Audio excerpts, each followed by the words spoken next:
और उसके साथ साथ जो सबसे एंड के ऊपर और जानबदार किस्म का खिताब हुआ है वो किया है बुशरा बीबी ने।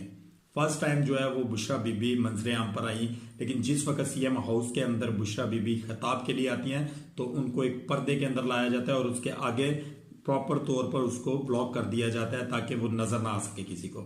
फर्स्ट टाइम उन्होंने ये बात की और उन्होंने बात स्टार्ट करने से पहले ये बात कही कि जनाब मैं किसी किस्म की सियासत में हिस्सा नहीं ले रही हूँ, ठीक है, मैं इमरान खान साहब का पैगाम आप लोगों तक पहुंचाने के लिए आई हूँ।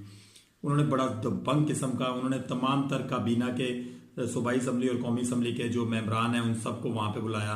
उसके बाद जो टिकट होल्डर है पीटीआई के उन सबको वहां पे बुलाया। उन्होंने कहा जी हर बंदा अपने हल्के में से मिनिमम 5,000 पीपल्स को लेकर निकलेगा। जो 5,000 बंदा लेकर एक एमपीए एमएनए निकलेगा अपने हल्के से, प्रॉपर तौर पर डी चौक पहुंचने तक उसके मुख्तलिफ क्लिप्स बनते रहेंगे।